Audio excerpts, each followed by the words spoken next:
konsisten. Pilih mana? Kaya tapi gelisah atau miskin tapi tenang? Tidak boleh ada pilihan ketiga, saya tahu itu. Kaya tapi gelisah atau miskin tapi tenang? Pilih mana? Ya, saya tahu lah. Kaya tapi tenang.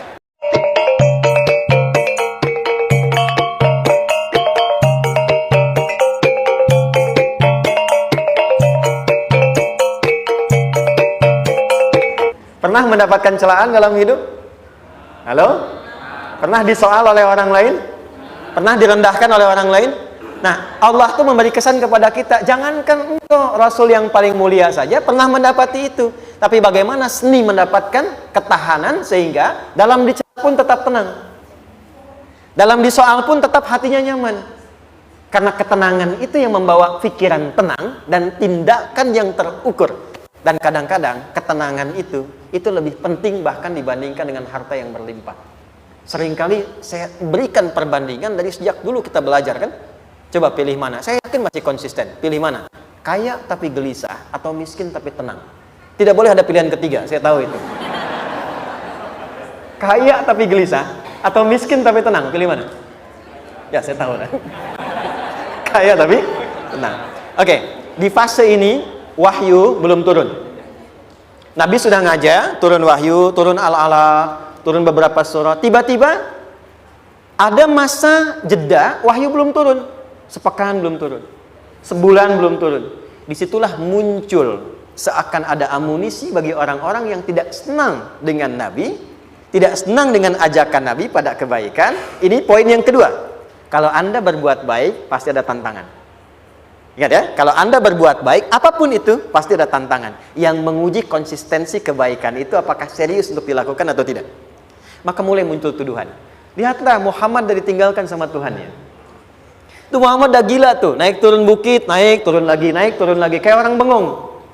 Muhammad udah ada beban di pundaknya. Jangankan umatnya, Rasulnya saja yang mengklaim Rasul, punya masalah katanya. Ya kan?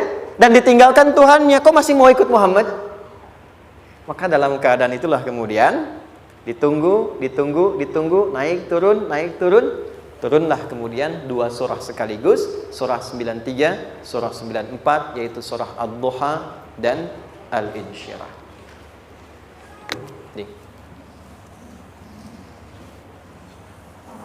Oke.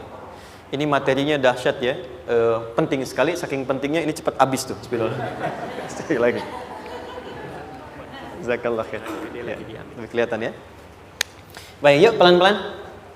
Jadi turunnya surah Ad-Duha dan surah Al-Insyirah, hikmahnya satu atau fungsinya satu, memberikan petunjuk bagaimana mengatasi satu persoalan sesulit apapun tapi masih dapat menghadapinya dengan keadaan yang tenang. Satu surah ini atau dua surah ini diturunkan untuk membimbing setiap hamba menuju kepada ketenangan hati. Dua, membangun kekuatan mental sehingga dalam situasi apapun dia tetap kuat mengatasi berbagai persoalan kehidupan. Nanti terapannya banyak, di bisnis ada. Nanti saya turunkan contohnya. Kadang-kadang ikut tender, sudah bagus, sudah menang, tapi proyeknya diambil orang. Ada yang begitu? Nanti ada ayatnya, ada. Nanti kita turunkan. Udah siap-siap, kan? Pengen melamar, ternyata keduluan orang, gitu kan? Udah siap-siap, pengen dapat ini, mau lulus, ternyata nilainya nggak seperti yang diharapkan. Muncul, ada, selalu ada demikian. Nanti kompleksitasnya banyak. Tapi dua surah ini, kalau kita bisa kuasai artinya dengan baik, pahami dengan benar, maka akan ada sesuatu yang beda yang terasa dalam jiwa kita dan kesiapan mengatasi setiap persoalan dalam kehidupan. Yuk kita baca dulu ya supaya dapat keberkahannya dari dua surah ini. Saya bacakan, Anda ikuti ya. A'udzu billahi minasy syaithanir rajim.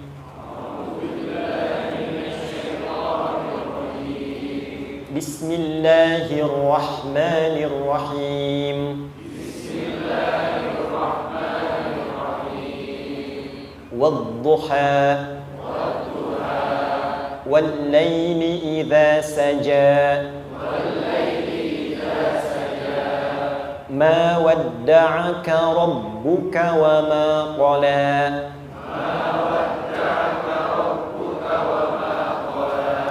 Ma wadda'aka rabbuka wa ma qala.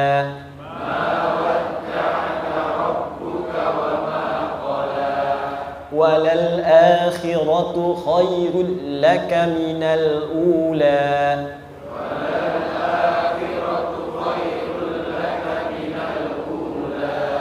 ولسوف يعطيك ربك فترضى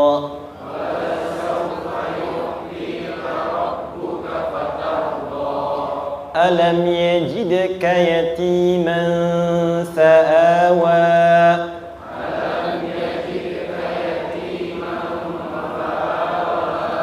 ووجدك ضالا فهدى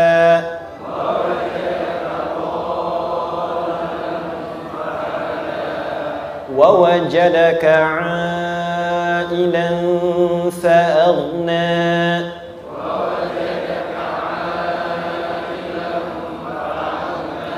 فأما اليتيم فلا تقهر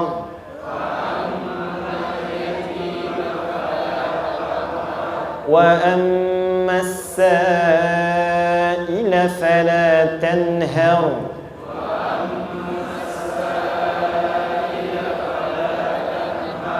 وأما بنعمة ربك فحدث.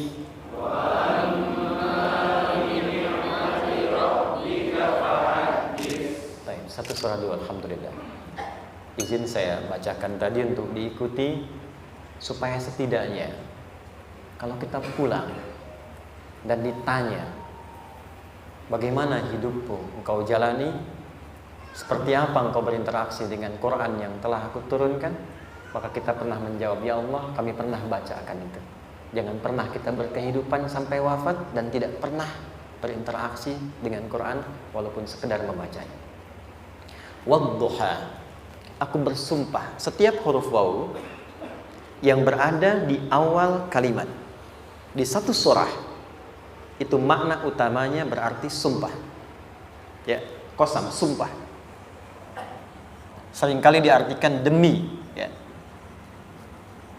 Wal asri, demi masa. Wal fajri, demi waktu fajar. Wal laili, demi malam. Intinya sumpah. Sebentar, pelan-pelan. Kalau Allah menyampaikan sesuatu kepada kita, yakin tidak? Saya ulang, yakin tidak? Serius? Hah? Kalau yakin, kenapa tidak dilakukan? Ya, itu pertanyaan besar, ya. Baik, kalau Allah menyampaikan Allah tidak bersumpah pun harusnya kita yakin. Tapi kalau Allah bersumpah dalam kaidah ilmu tafsir berarti ada sesuatu yang sangat penting, yang saking pentingnya akan sangat dibutuhkan oleh setiap hamba, sehingga diminta setiap hamba itu fokus menyimak apa yang mau disampaikan.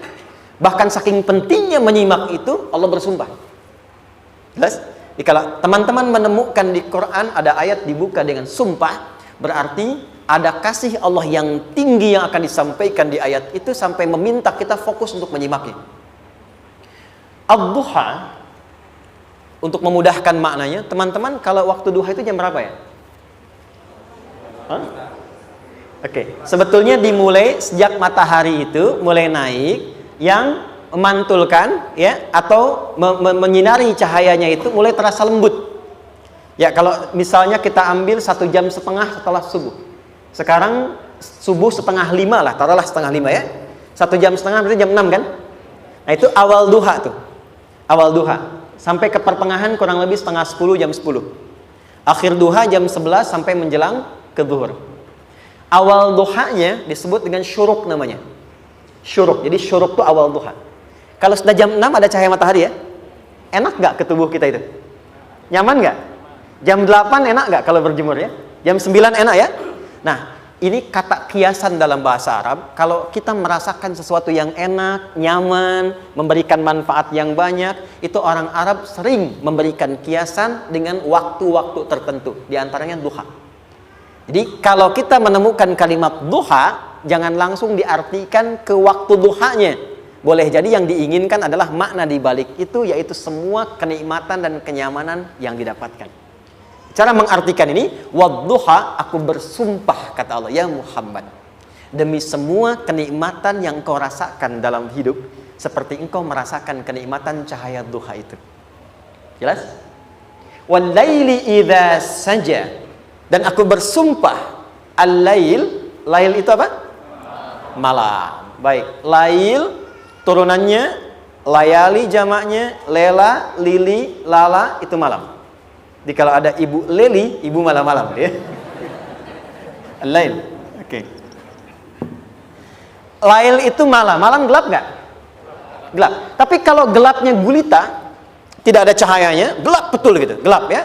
Misalnya sedang kita dapati misalnya satu momentum padam lampu, padam semua, dan pas gerhana misalnya gelap sekali. Nah, itu bahasa Arabnya disebut dengan saja namanya. Ya, saja.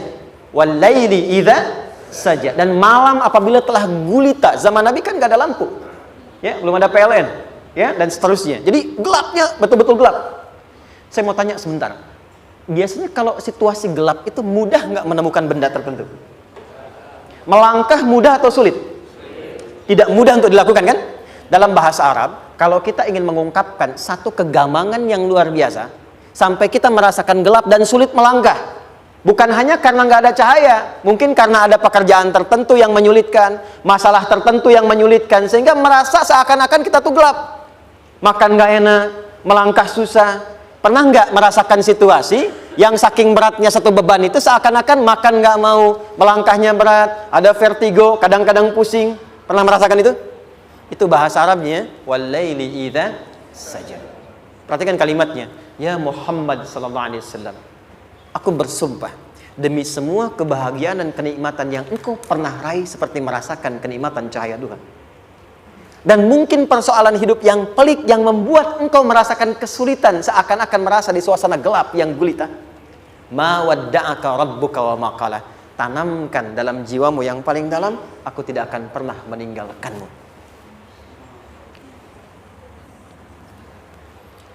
Ada suami pulang dari pekerjaan, mendapati istri sedang termenung dan mengalir air matanya.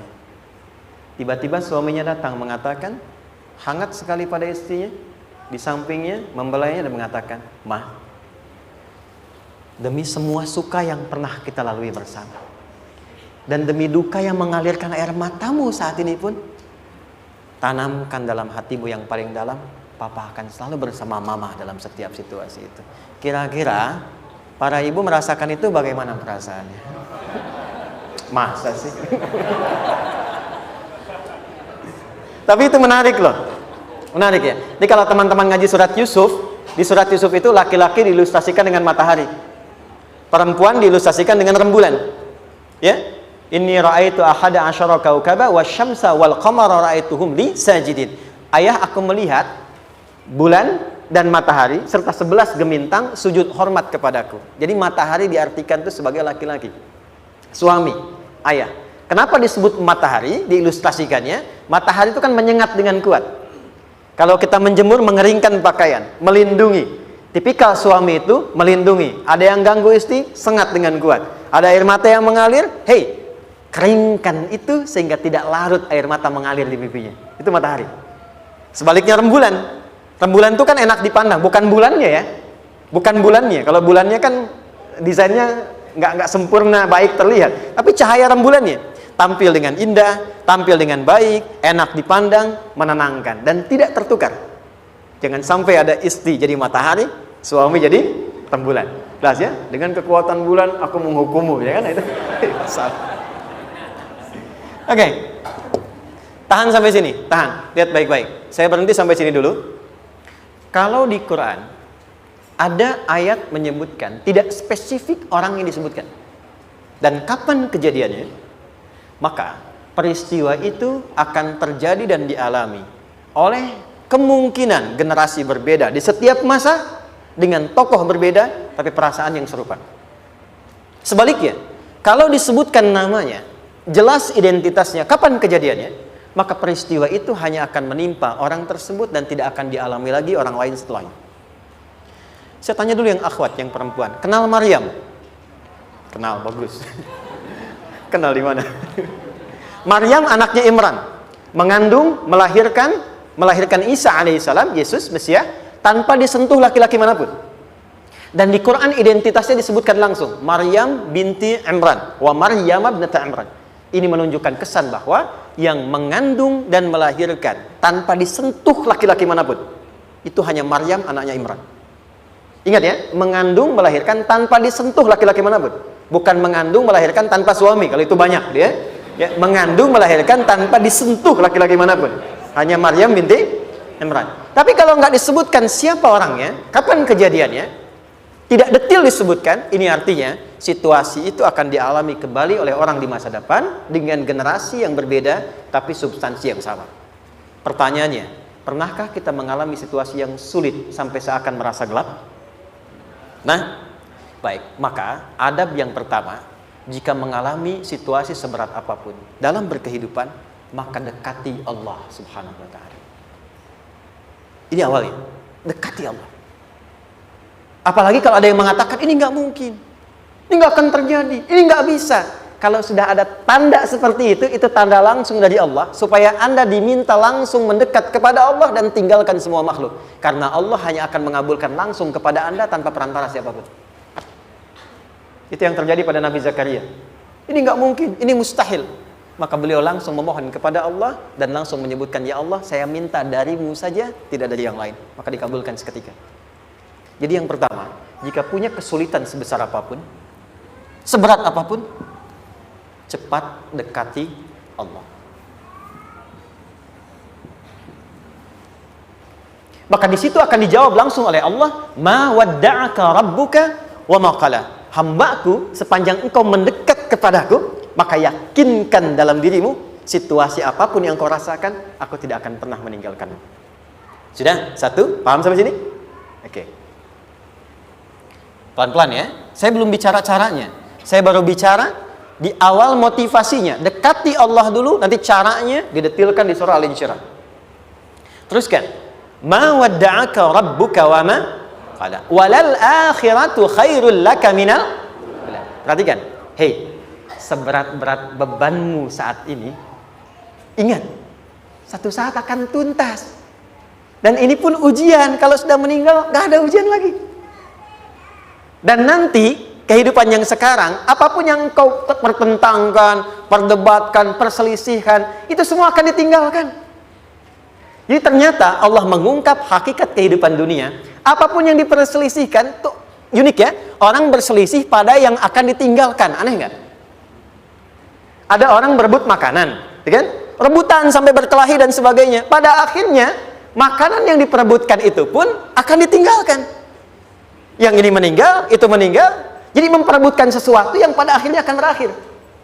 Kata Allah, Allah sampaikan, jika Anda mengalami situasi, sesuatu yang mungkin membuat berat, tanamkan pada jiwa kita, hei, yang aku kejar-kejar ini, boleh jadi aku akan tinggalkan juga. Kenapa aku harus menangisi dan larut pada sesuatu yang tidak abadi? Maka Allah hibur kita dengan mengatakan, kamu tenangkan diri dulu. Semua yang kamu pikirkan sampai membuat kamu berat begini, pada akhirnya kamu tinggalkan. Dan yang abadi itu akhirat. Walal akhiratu khairul laka minal. Dua, pelan-pelan sikapi setiap masalah dengan proporsional. Jangan terlalu larut dalam sesuatu. Dapat job satu, pengen, dah siap, kontraknya besar, tiba-tiba hilang. Dipikirin, Anda mikirkan itu pun nggak akan balik. Proporsional aja dulu. Ya, nanti caranya akan turun nanti di Al-Insyirah. Tenangkan diri dulu. Prasangka baik kepada Allah Subhanahu wa ta'ala. Boleh jadi apa yang Allah ingin berikan sebagai pendahuluan sekarang belum sampai kepada kita karena Allah menyiapkan yang lebih baik di balik itu. Kita belum tahu ada apa di balik itu sehingga kita tidak dapatkan itu. Sehingga kemudian Allah katakan walal akhiratu khairul laka minal ula. Teruskan. Wala saufa yu'tika rabbuka. Pelan-pelan. Orang yang punya sikap seperti ini itu cenderung lebih dekat mendapatkan ridha Allah dibandingkan dengan orang-orang yang larut dalam kesulitan.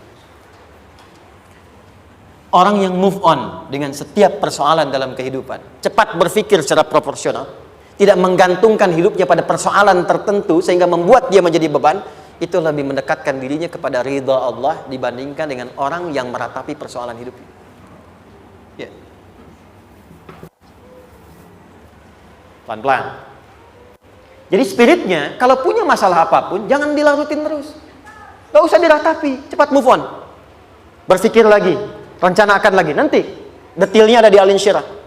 Tapi poin besarnya, janji Allah mengatakan, kalau Anda bisa move on, proporsional, maka yang dijanjikan oleh Allah, di situ Allah percepat datangnya ridha Allah subhanahu wa ta'ala. Kalau ridha Allah sudah datang, maka akan dua yang diberikan. Pertama kali, ketenangan di dalam jiwa, dan yang kedua, kemampuan untuk berikhtiar lebih baik mencapai apa yang diinginkan. Satu, kalau ridha Allah sudah diberikan pada seorang hamba, yang pertama diberikan ketenangan dalam jiwa. Bukan dunianya dulu. Bukan apa yang Anda ingin harapkan dulu. Pengen sesuatu, ya, pengen materi, pengen kedudukan, pengen lulus anaknya ujian, ya kan? Tiba-tiba terjadi sesuatu, diratapin, alih-alih meratap, alih-alih membuat status, alih-alih menyulitkan diri, kata Allah, terima dulu proporsional. Setelah itu dekatkan diri kepada Allah, turun ridha Allah, begitu turun yang pertama diberikan ketenangan kepada hati. Tenang dulu. Kalau sudah tenang, nanti dibimbing menyelesaikan apa yang sedang dihadapi itu. Itu poin yang ketiga. Pelan-pelan. 4. Kita masuk ke detail sekarang. Perhatikan baik-baik. Ini yang paling menarik. Alam yajidka yatiman fa'awa. Muhammad SAW, bukankah dulu engkau yatim? Punya banyak masalah? Aku selesaikan juga. Ayahmu meninggal sebelum lahir, ada ibu. Ibu meninggal, ada kakek. Kakek meninggal, ada paman. Ya kan? Ada teman yang menemani Sayyidah Khadijah, teman yang setia, semua kebutuhan tersedia. Artinya Pak, perhatikan baik-baik. Kalau Anda punya masalah sekarang, jangan sampai melupakan yang dulu-dulu pun pernah tuntas Allah selesaikan. Jadi kalau sekarang sedang punya persoalan, jangan sampai satu masalah ini membuat Anda kehilangan harapan dan kehidupan. Sementara Anda sadar, dulu pun banyak masalah kok selesai juga. Kenapa dengan yang satu ini kita harus jatuh? Sekarang usia berapa? 20, 30, 40, 50. Sekarang usia 50 tahun, ada masalah, baru 5 menit datang sudah merasa jatuh. Yang 50 tahun ke belakang yang banyak selesai itu kita nilai atau tidak? Maka kata Allah, seperti yang dulu pernah aku selesaikan ribuan masalah itu, yang sekarang pun mudah aku tuntaskan. Jelas? Nah, secara psikologi, orang-orang yang selalu bertindak seperti itu akan selalu punya harapan lebih tinggi untuk menyelesaikan persoalannya. Jadi kalau sedang punya masalah, pikirkan yang dulu juga selesai, masa yang sekarang nggak selesai. Itu prinsipnya. Secara psikologis demikian. Jelas ya? Oke.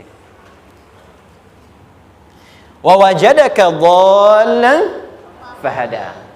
Muhammad, dulu engkau pernah mengalami melihat masyarakat banyak berbuat yang tidak baik, aku berikan petunjuk. Kuncinya fahada di situ. Orang yang punya motivasi kuat dan keyakinan untuk bisa menyelesaikan persoalannya, maka dia akan lebih cepat mendapatkan petunjuk Allah untuk mendapatkan solusi terbaik. Ada sini. Saya agak cepat ya, mohon izin. Wa wajadaka 'ailan fa'aghna. Bahkan, maaf, bukan sekedar selesai, kalau perlu saya bikin kaya, kata Allah. Aghna itu kalau ilmunya luas. Kalau harta, hartanya banyak. Kalau kedudukan, kedudukannya tinggi. Hei, engkau yang sedang mengejar kedudukan, aku tahan sebentar karena ada yang nggak bagus untukmu di sini. Tapi kalau kamu terima, aku angkat itu lebih daripada apa yang kamu harapkan. Kamu pengennya bintang 2, aku naikkan sampai bintang 4. Kalau perlu 5 sekalian. Hei, kamu yang ingin kampus di sini, aku tahan. Bahasa kamu nggak lulus, kamu nangis, kamu mengadu, kamu datang pada orang tuamu. Orang tua mulai protes, mulai curhat, macam-macam. Terima dulu. Mungkin di sini ada yang tidak baik, seperti doa ibumu yang sering memohon, ya Allah, jangan sampai anakku berbuat yang salah. Jangan sampai terjebak narkoba. Jangan sampai terbawa tawuran. Di sini ada yang kurang tepat untukmu.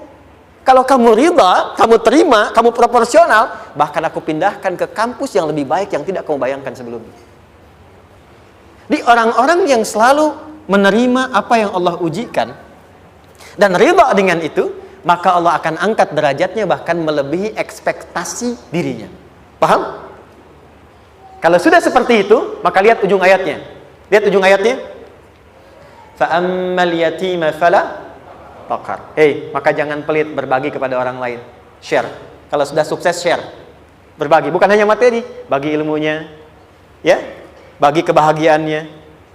Wa ammas sa'ila fala tanhar. Jangan sampai nunggu orang minta. Kalau lihat ada kawan yang butuh, sekarang Anda sukses. Tapi boleh jadi kesuksesan Anda itu tangganya dari teman-teman Anda. Kalau sudah teraih ke atas, lihat lagi anak tangganya ke bawah. Ajak teman, jangan ditunggu minta. Ajak, bawa dia, berikan peluang. Jangan sampai dia minta, apalagi Anda bentak-bentak. Aku kan yang dulu bantu kamu. Jangan sampai keluar kata-kata itu. Kamu bisa naik di atas karena aku kan yang dulu bantu kamu. Kamu bisa jadi pemeran utama karena aku yang rekomendasikan. Karena aku yang dorong kamu. Misal, jangan sampai keluar kata-kata itu. Apalagi langsung keluar, tidak. Ini karena ilmuku saja misalnya. Kalau itu bisa dilakukan dengan baik, lihat ujungnya. Wa amma bi ni'mati rabbika fahaddits. Maka semua nikmat yang dirasakan akan mudah untuk diimplementasikan dan disyukuri. Jadi semua nikmat itu bukan cuma dirasakan. Jadi membagi semua nikmat itu adalah rasa terbaik untuk menikmatinya.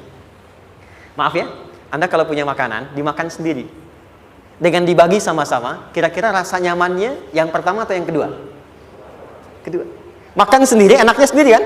Tapi ketika ada teman berbagi dan tahu, oh enak ya, nyaman ya, ada kebahagiaan, ada ngobrol, ada tertawa, ada kebersamaan, itulah inti nikmat yang sesungguhnya. Wa amma bi ni'mati rabbika. Ternyata masalah yang diberikan bukan ingin memberikan beban, tapi ujungnya, endingnya supaya Anda bisa mendapatkan nikmat berkualitas yang bisa dibagi. Lihat surat Ad-Duha itu jangan cuma lihat awalnya, lihat ujungnya. Ternyata ketika seseorang mendapat masalah, seberat apapun, itu bukan ingin membebani, tapi ingin meningkatkan kualitas hidupnya supaya mendapatkan nikmat yang lebih besar dan merasakan nikmatnya itu dengan berbagi. Itu poinnya. Jadi kalau sampai sini kita paham, dan kita beri nama misalnya dengan fikih ujian, jadi kalau desain ujian ini sistematikanya kita pahami, maka tidak ada alasan untuk mengeluhkan persoalan. Jadi melihat masalah itu bukan sebagai beban, pada akhirnya melihatnya sebagai tangga untuk mencapai kebahagiaan. Jelas sampai sini? Baik, kalau sudah seperti ini, ingin punya masalah atau tidak ingin punya masalah? Tidak. Ingat ya, jadi kalau anak pulang bawa masalah, dilihatnya jangan beban. Oh, Allah ingin menaikkan kualitas pada anak saya, yang dengan itu menjadikan ia mendapatkan nikmat yang belum pernah didapati. Kalau rumah tangga sedang ada masalah, jangan banyak diperseterukan, tapi direnungkan sejenak. Oh, Allah ingin meningkatkan kualitas rumah tangga ini, sehingga kita bisa mendapatkan nikmat yang tidak pernah didapati sebelumnya. Makanya nikmat berumah tangga itu yang terbesar, selalu bertambah ketika menyelesaikan masalah. Silahkan cek. Kalau sedang ada masalah, berseteru kan? Tapi setelah selesai, kan jadi lebih nikmat ya? Ya? Lebih senang lagi, lebih cair lagi, lebih bahagia lagi, lebih mendukung lagi. Ternyata ada nilai-nilai kebaikan yang tersimpan yang belum disadari sepenuhnya. Pertanyaannya, kadang-kadang mudah diucapkan, tapi tidak mudah mempraktekkan. Bagaimana itu semua bisa ditempuh dengan baik, sehingga ketika mengalaminya, kita bisa tenang menghadapinya. Maka turunlah surah Al-Insyirah. Saya cepat.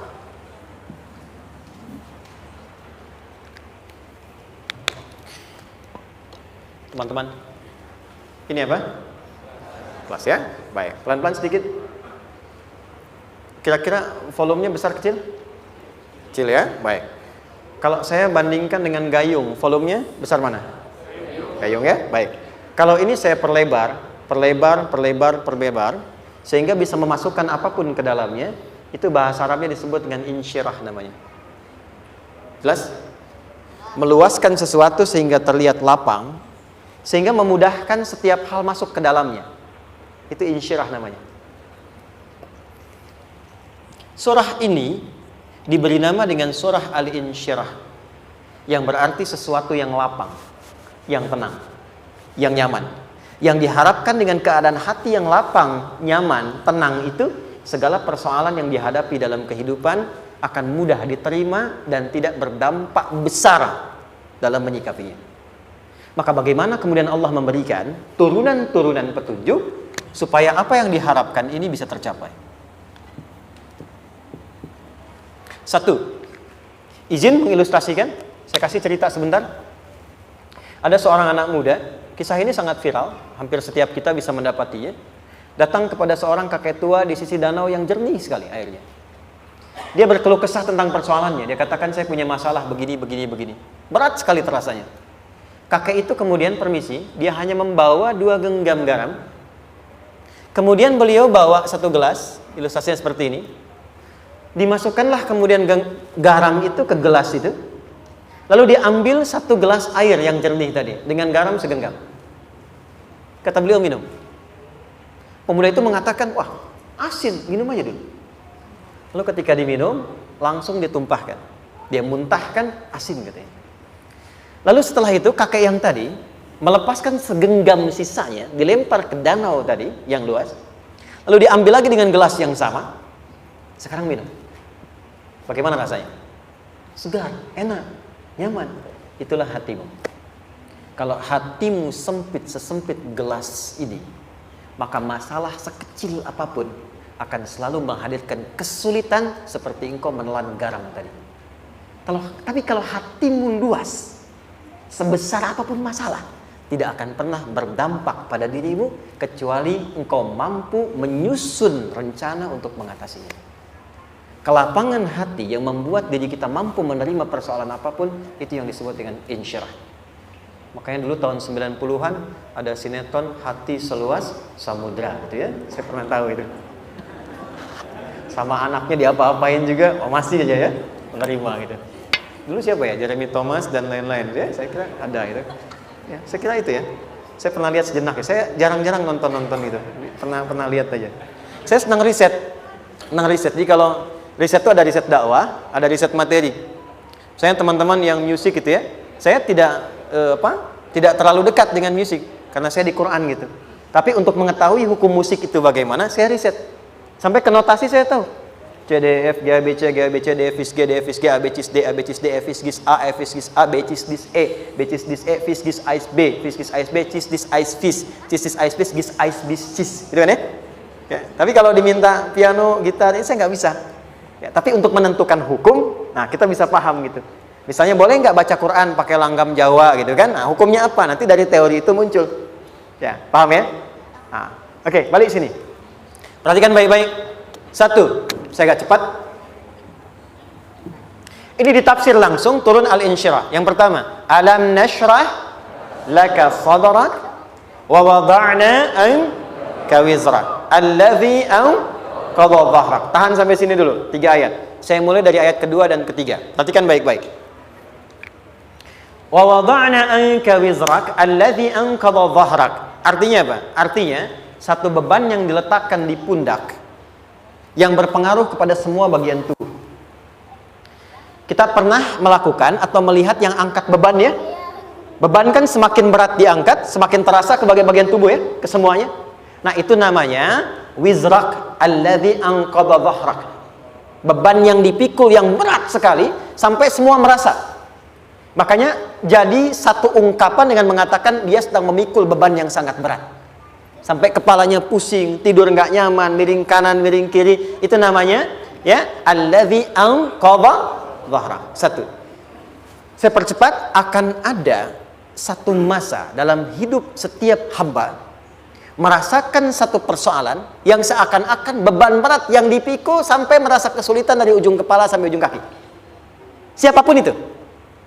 Jujur ya, setiap kita tanyakan pada diri sendiri. Setiap kita yang ada di sini, saya yakin pasti pernah atau bahkan akan mengalami satu peristiwa yang merasakan beban berat sampai seakan-akan ujung kepala sampai ujung kaki merasakan sakitnya.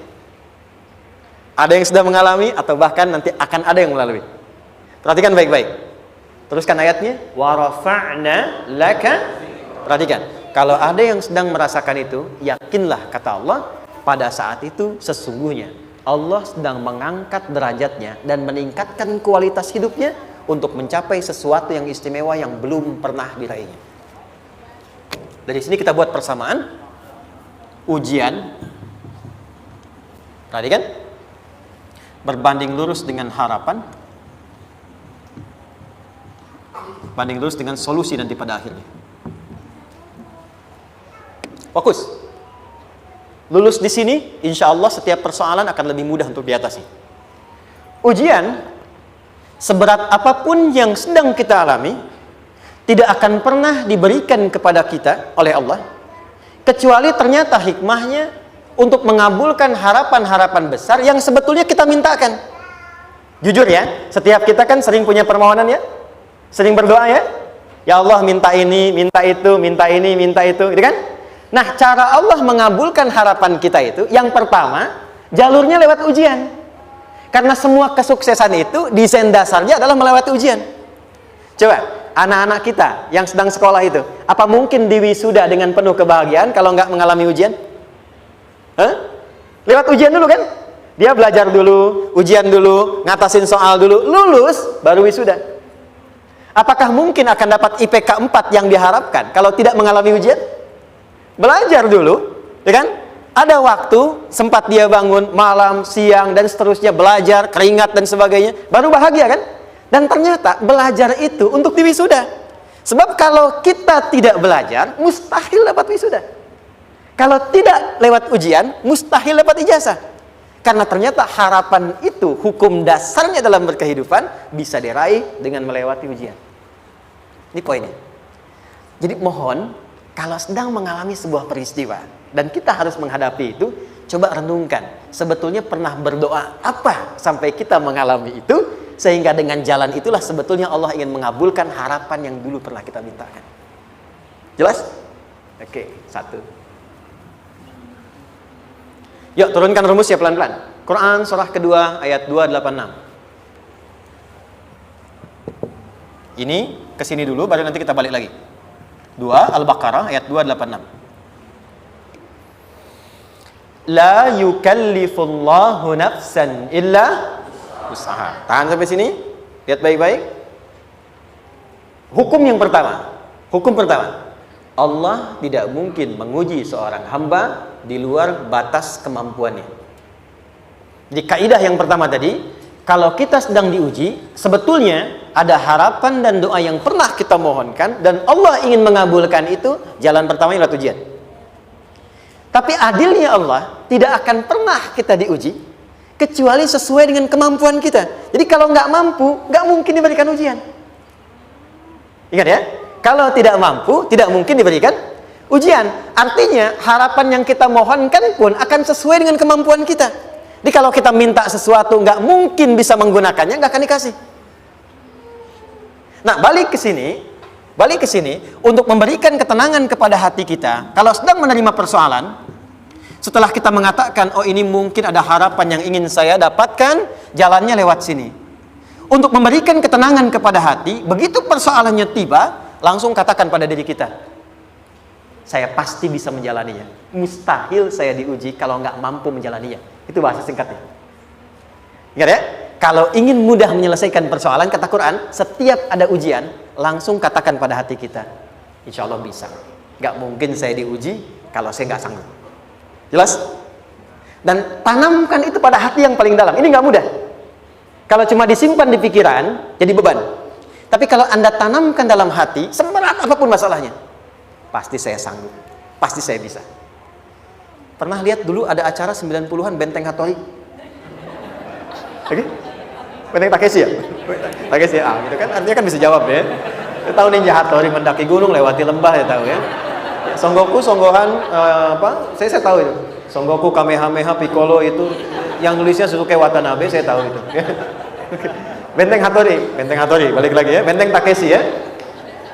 Puncaknya kan main pakai itu kan, pakai tank ya dan sebagainya. Tapi pernah ingat gak satu episodenya itu? Begitu akan bertarung, kan selalu ada motivator di sampingnya itu mengatakan, ayo kamu bisa, gitu kan? Wah, namanya. Dia nggak ngaji Quran tuh, kita punya ayatnya. Pernah nggak? Buka lagi ya dulu ya. Oke. Korea, kenapa bisa nyusul Jepang? Salah satunya, waktu Jepang itu maju, setiap di Korea itu ditanamkan dari mulai anak-anak TK-nya. Kita harus lebih daripada Jepang. Sejak anak-anaknya TK. Itu ditanamkan betul. Kita bisa, kita dari TK. Sehingga ketika di sana bikin Honda, sini Hyundai. Hyundai kan dibacanya Hyundai. Kan? Sana Honda, sini Hyundai gitu. Di apapun yang dibuat Jepang, Korea harus lebih unggul. Itu ditanamkan dari awal. Bisa. kita itu sekarang punya ayatnya.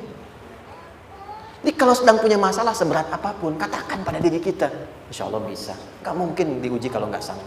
Bisa insya Allah. Bisa. Kenapa mah? Bisa. Jelas? Oke.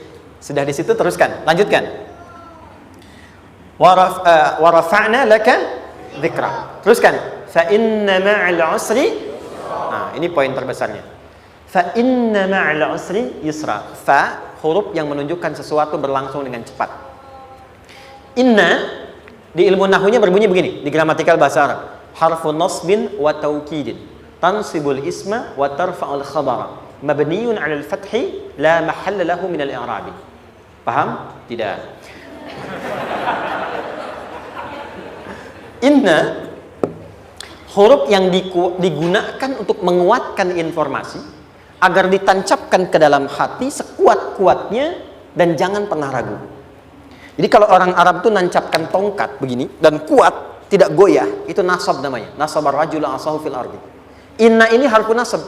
Jadi kalau ada di Quran dibuka informasinya dengan inna, maksudnya begini, hei, tancapkan informasi dalam hatimu dengan kuat, jangan pernah ragu. Yakinkan pada dirimu. Apa yang harus diyakinkan? Ma'al usri yusra. Inna ma'al usri yusra. Usrun sama dengan yusrun. Lari ke sini. Oke. Apa artinya usrun? Sulit. Oke. Sulit itu ada dua. Ada sa'bun, ada usrun. Kalau kesulitan yang relatif, kata si A sulit, si B mudah, itu sa'bun namanya. Contoh, kata si fulan, bahasa Jepang susah. Padahal kata yang lain tidak. Saya ke Jepang, anak-anak kecil begini bisa bahasa Jepang, gitu kan? Bagi mereka mudah, gitu ya. Saking mudahnya gitu. Kata shiwa, gitu. Anak-anak kecil, bagi mereka mudah, bagi kita belum tentu. Itu sa'bun. Inna lughatal yabaniyah sa'bah. Relatif. Tapi kalau kesulitan yang sifatnya mutlak, semua orang mengatakan sulit. Maaf, bawa mobil, sulit atau mudah? Bukan mengendarai ya, bawa mobil, bawa. Sulit ya? Sulit ya? Baik, sepakat sulit semuanya. Nah, itu dalam bahasa Arab dikenal dengan usrun. Kesulitan yang semua sepakat bahwa itu susah. Sulit, semua sepakat. Dan ketika ada orang bicara, aku sedang punya masalah begini. Semua mengatakan, wah itu nggak mudah, itu nggak mudah. Itu usrun namanya. Lawannya, kemudahan yang relatif disebut sahlun. Tapi kemudahan yang semua sepakat bahwa itu mudah, itu yusrun namanya. Mengangkat spidol, semua mengatakan mudah, ringan. Itu yusrun namanya. Perhatikan, Allah tidak memasangkan sa'bun dengan sahlun, tapi memasangkan usrun dengan yusrun. Orang-orang yang punya keyakinan kuat, setiap persoalan itu akan selesai. Dan dia mengatakan pada dirinya, aku bisa melewatinya. Maka, perhatikan kalimatnya kata Quran.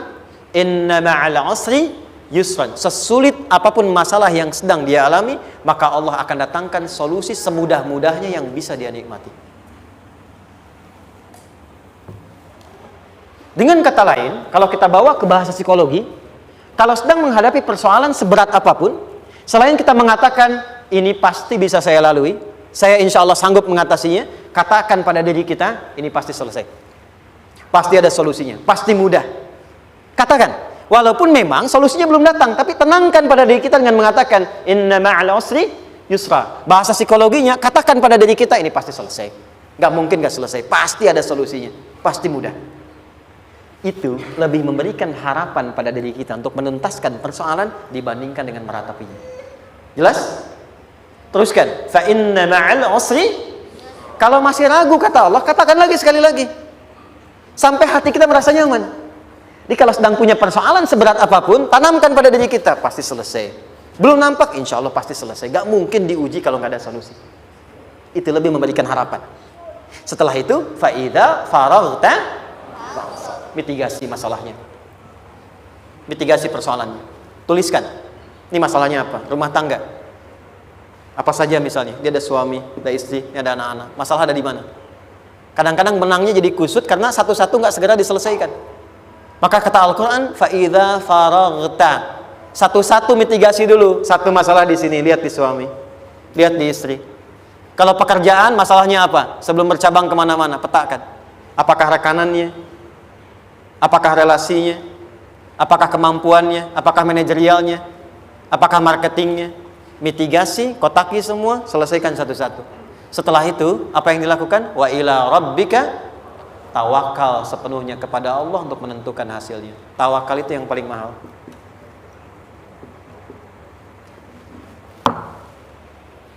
Anda kalau nggak punya kepasrahan, stres. Karena selalu memikirkan apa yang mau dikerjakan dan selalu orientasi pada hasil. Kita punya tawakal. Kalau kita mampu menyerahkan sesuatu, gini. Di sini ada orang yang paling jago misalnya main basket. Ada pertandingan basket. Begitu dibuka, udah tim musyawarah serahkan aja pada si fulan. Kan? Dia yang paling jago, dia. Bukankah dengan menyerahkan itu bukan hanya kita berikan sebuah tugas, ya kan? Tapi dengan itu ada kelapangan tersendiri kan? Yakinlah sukses, ini paling hebat. Pernah ada perasaan gitu? Sekarang, siapa yang paling mampu menguasai? Siapa yang paling hebat menyelesaikan segala hal? Siapa yang punya segalanya? Bukankah Allah? Orang-orang yang punya tingkat tawakal yang tinggi, maka satu, dia akan lebih stabil keadaan mentalnya dan tidak akan pernah gelisah dengan kekecewaan. Gak ada kecewa. Karena tawakal itu kalau sudah kepasrahan pasti menerima hasil. Kalau sudah tawakal, terserah Allah tetapkan apa saja.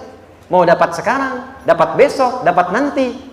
Puncak yang paling tinggi, tugasmu hanya berikhtiar semampu yang bisa dilakukan. Selanjutnya biarkan Allah menetapkan apa yang menjadi bagian dari maslahat kehidupan kita. Saya tutup. Cara Allah menjawab harapan kita ada 3. 1. Memberi langsung apa yang kita mintakan.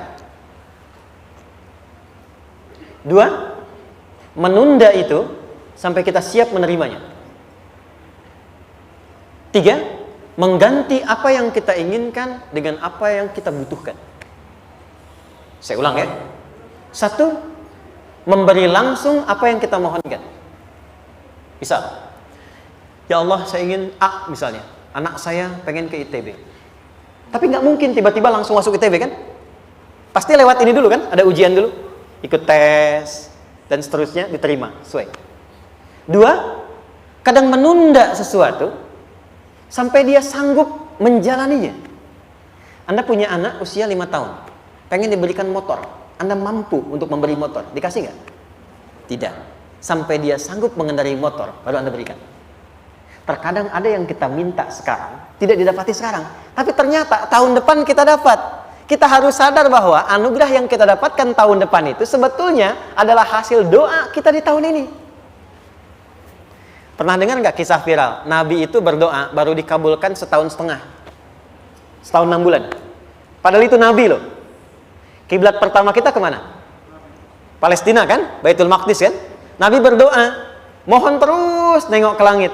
Al-Baqarah 144, minta, jawabannya turun setelah setahun setengah, setahun 6 bulan. Ada yang mengatakan di tafsir setahun 8 bulan, baru dikabulkan setelah setahun setengah. Padahal kurang soleh apa Nabi? Nabinya siap, mungkin umatnya yang belum siap. Nabinya siap, tapi ada tantangan di masyarakat yang tidak mudah, yang mungkin bisa meruntuhkan dakwah, baru dikabulkan setahun setengah. Ketika semua umatnya sudah bisa siap menerima itu. Boleh jadi apa yang diminta orang tua sekarang terkabulnya mungkin belasan puluhan tahun pada anaknya yang nomor sekian. Tahu Imam Syafi'i? Imam Syafi'i itu kan nama aslinya Muhammad, bapaknya Idris, kakek yang ke atas yang ketiga namanya Syafi'i. Kenapa disebut Imam Syafi'i? Dinisbatkan pada kakek yang ke atasnya. Ternyata kakeknya ini seorang ulama besar, saleh, memohon kepada Allah, setiap di keturunannya ada yang bisa menggantikan lebih soleh, lebih baik lagi. Ternyata yang didapatkan bukan dari anaknya, tapi generasi keturunan yang kesekian. Anda belum sekarang bisa hafal Quran. Misalnya, Anda bermohon, berdoa, boleh jadi yang hafal, mungkin bukan di anak, bisa di cucu, bisa di bagian keluarga yang lain. Maka, terkadang tawakal itu tidak hanya memberikan hasil yang cepat, tapi memberikan keindahan yang terasa tertunda, tapi melengkapi kebahagiaan yang dirasakan. Penutupnya, boleh jadi minta ke ITB, diterimanya di Unpad. Minta motor, dapatnya mobil, kalau itu senang luar biasa. Minta mobil, dapatnya motor, gitu kan? Ternyata kadang-kadang di sini yang terakhir, saya tutup, Allah mengabulkan apa yang kita butuhkan, bukan apa yang kita inginkan. Anak Anda sakit, dibawa ke dokter, kata dokter jangan dulu makan jeruk. Maka Anda pulang, dia minta jeruk, Anda berikan apel. Saya nggak mau apel mah, saya pengennya jeruk. Nggak apa-apa nah, ini apel rasa jeruk misalnya kan? Anda berikan. Ternyata apa? Bukan ingin menyakiti dan tidak mengabulkan keinginan anak, tapi lebih memberikan apa yang dia butuh. Kadang-kadang maaf ya, teman-teman mintanya proyek A, udah capek, di situ nggak dapat, dapatnya di yang lain. Teman-teman, itu Allah berikan sebetulnya hasil ikhtiar Anda yang sebelumnya. Cuma dikasih yang lebih baik, yang tidak Anda pernah bayangkan.